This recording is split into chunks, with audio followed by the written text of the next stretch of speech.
The following podcast is a Devine Media production. Christianity has become known for judgy people, strange words, ancient stories, confusing rules, and a members-only mindset. This is why I stayed away from the church for so long, but it's not supposed to be that way. I'm Jill Devine, a former radio personality with 3 tattoos, a love for a good tequila, and who's never read the entire Bible. Yet, here I am, hosting a podcast about faith. The Normal Goes a Long Way podcast is your home for real conversations with real people using real language about how faith and real life intersect. Welcome to the conversation.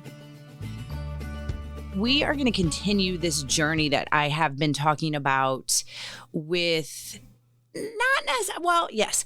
goals, resolutions, just getting outside your comfort zone. So if you haven't had a chance this new year, I started off with Audrey Fleetwood. We talked about some brave stuff that she did. She went on a solo trip to Europe, and she's 19, and I am just completely taken back by that. And so I wanted to take season 6 and continue the stories and continue listening to others and how things are impacting their lives, and also talking about faith and how it comes about. Because here's the thing. One of the things that we don't talk enough about, I feel, is that being with God can happen anywhere. Growing your faith can happen anywhere. It doesn't necessarily have to be in a formal setting.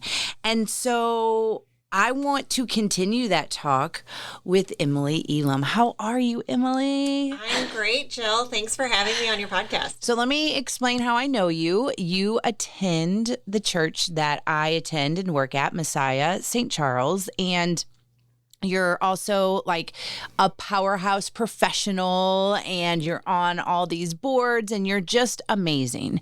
And I love seeing what you're doing in your life. And then we started talking about something that you did that was uncomfortable and was outside your comfort zone. And I mean, I'm really honored that you said some of it was you were thinking of me. Yeah. Well, you've been, Jill, you've been such a spiritual leader, whether you realize it or not, for me and I think many others. And so I don't realize it. I don't think it should be surprising that I thought of you. Well, it is. But I think that that's what the beauty is because of these conversations. Yeah. So I am really sure that somebody is going to be listening to this and they're going to think the same thing about you, Emily. So I had some episodes about my first time retreating, and I will have those linked in the show notes at normalgoesalongway.com. But it was my documentation of my very first retreat, and you listened to those. Can you tell me a little bit about what you were thinking when you were listening to those, or what like kind of stood out? Because that is where you told me that you started thinking about this with what we're going to talk about. Yeah. So I was, feeling kind of stuck a little bit maybe. And I've been through some challenges in my personal life. As you know, I had kind of a painful divorce. Well, not kind of, it's never kind of painful, a painful divorce. Let's be honest, a painful divorce. And that really upended my life and shook my self-confidence more than I could have ever imagined. And through kind of that recovery journey, if you want to think about it that way, my faith was really the thing that kept me going. I mean, of course, I had support from friends and family and my community here at Messiah, but I mean, literally, Jill, like there are so many days like my faith was just, that was it that kept me going. And so I'm kind of, coming out of this season just to sort of set the stage for when I first heard the particular podcast that we're talking about right now. And, I'm in this new home that I've moved into, and I'm kind of getting things set up and, doing things myself in a way that I maybe had never had to do before. And, I don't have TV set up at this point. So, your podcast is one of the things that I listen to for, the sound of another human, right? Right. And so I'm listening to this podcast that you had, and it was actually 3 episodes that you did on the power of retreat. And you kind of talked about getting outside your comfort zone and just connecting with the Lord and with yourself in a way that I actually wrote this down. Sometimes, and I think this is from a book that you referenced, but sometimes even with our best friends, we're not always our completely authentic selves. You know, maybe we're trying to portray a little bit better image, or we're trying to minimize some of what we're going through. And just this idea of going it alone and just your guard is completely gone. Before we get into that, what I loved, I just wrote it down, is that you said through all of this craziness, your faith has kept you going. And a lot of times you will see the opposite. You will see people question their faith, which is totally normal. But when bad things happen, it's like, no. How could you do this? How could this happen to me? And so I'm very interested in that. Like, how did your faith do that? Was that more of a prayer every day? Was it more talk? Like, how did that work for you? Yeah, I would say, and certainly I had, anger, not really at God, but just kind of, why do things seem to work out better for other people maybe than I feel like they have for me? And there were so many times when I felt like I didn't even have the strength to pray. I didn't even have the words.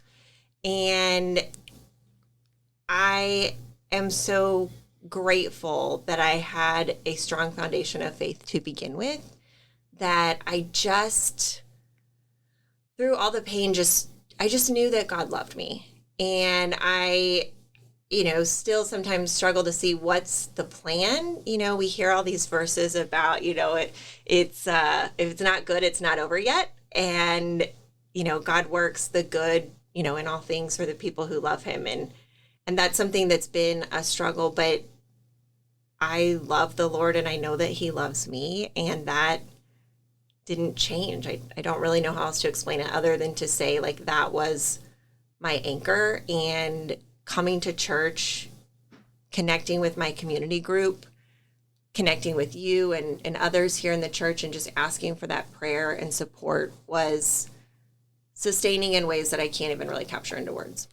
So I have you here to talk about uncomfortable, talk about retreat, and it's the challenge. I said it at the beginning. I said this in Audrey's episodes, that whether you're a New Year's resolution kind of person, whether you set goals, whether you set whatever it may be, let's do that.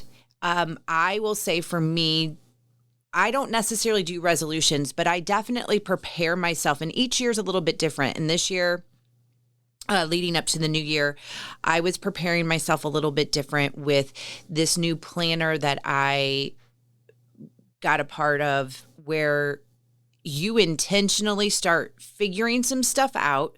It's not necessarily goals. It's like, hey, let's look at this part of your life, this part of your life, this part of your life. Why are we feeling this certain way? And how are we going to make sure that we are addressing whatever it is you want throughout the year? So for me, January, I'm just like kind of with my type A personality, like Monday is the start of the week. That's a reset, refresh. January is the start of a new year. And it's easy to fall off throughout the weeks and the months, but to always go back and to remember. And so that is one thing that I want to start with is, hey, when you set these unattainable goals or you put so much pressure on yourself, it's easy to fall away. Mm-hmm. But you have your life, you have your year, you have your 5 years, whatever it may be. But whatever is on your heart and your mind, let's do what we can to put it into action. And so get uncomfortable, do the things. And you did that. Mm-hmm. So take me to the planning of this amazing trip that you went on? So I went by myself to Honolulu, which is one of my favorite places in the world. And I will say I didn't necessarily think of it as a retreat before I left, in the sense of, when I think of a retreat, I think of something more like what you described on your earlier podcast, where you're going and there's some sort of structure and someone leading it. And it really wasn't until I got there, and I think I texted you, that I realized this is my retreat.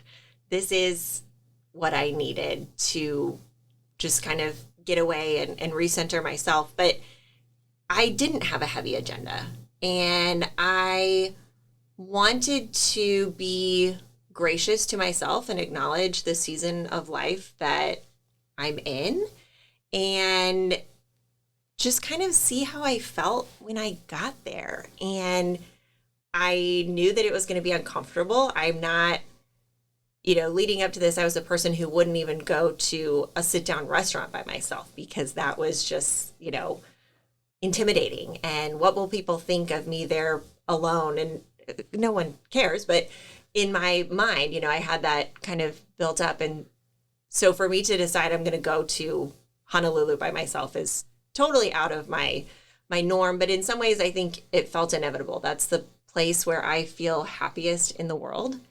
And, I got there and it was like, of course I would do this. Of course I would come here to recenter, to find my peace. This is the place where I would do it. How many times have you been before this time?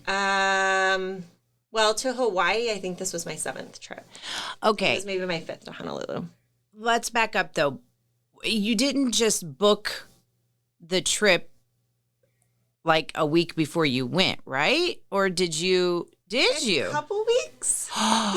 Really? Okay. So this is so crazy, because like Audrey explained that she knew her sophomore year of high school, she was taking a gap year. So she was planning and saving money. And so she knew, but she also said, no agenda. Like, this is what I want to do. I can do it by myself. But you're like, okay, wait, you just like woke up and you said, I'm going to go. More or less, a little bit. So I had been kind of banking vacation days, thinking, oh, I'm going to meet somebody, or my life is going to change. I'm going to take this fabulous vacation. And I kind of realized I can't wait forever to live the rest of my life for, something magical. I need to start living my life now and using these days. And I can either sit around my house and feel sorry for myself, or I can do something fun. And so then I kind of thought, well, if I'm going to go by myself, where would I want to go? Where would I be comfortable? And wanted to go somewhere warm. And, initially I was thinking, well, maybe I'll go to Florida, or, something perhaps more manageable. And then I just thought, I'm just going to look at flights to Honolulu. And from there, I think, it was totally inevitable at that point that this is what I was going to do. So I found some flights and I booked them. I mean, like, I'm sitting here thinking, the woman that just across from me said, I do not go out to eat by myself. And then you booked a flight to Honolulu. Like, we're not talking Herman, Missouri, like where you could drive to. We are talking about completely like mind blown. But in some ways, Jill, I think I needed to do something I couldn't back out of.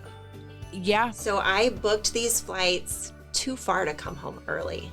There's no coming back early from Honolulu. And I booked a nice hotel right on the beach. And, I'm not giving up that money that I put down on, you lose a night's stay if you don't go. And so it was kind of a way of holding myself accountable for doing it too. If I would have just said, oh, I want to get out of town, I'm going to go to Chicago for the weekend or something, real easy, I might have been tempted to back out. And to be honest with you, leading up to it, I was. I remember you saying this in your podcast. You wrote the dates in pencil, and I did the same. I keep a paper planner, and I wrote them in pencil. And I remember being on calls with people from work or telling friends like, oh, I think I might go to Hawaii if I don't chicken out. But it was like, there's no chickening out. I'm just going. All right. So you get on that flight and you get there, walk through the journey. Yeah. So like I said, I intentionally did not book a lot of activities for myself because I thought, I don't know how I'm going to feel. I may just want to sit on the beach and read, or, I might feel sad. I don't know how I will feel, but I'm just going to take this step and remind myself that I can do things on my own, and there doesn't always have to be someone right there with me, and see if I can have fun in this most beautiful place on the world. All right, let's go ahead and leave people in suspense, Emily, shall we? Let's come back in our next episode to finish up our conversation.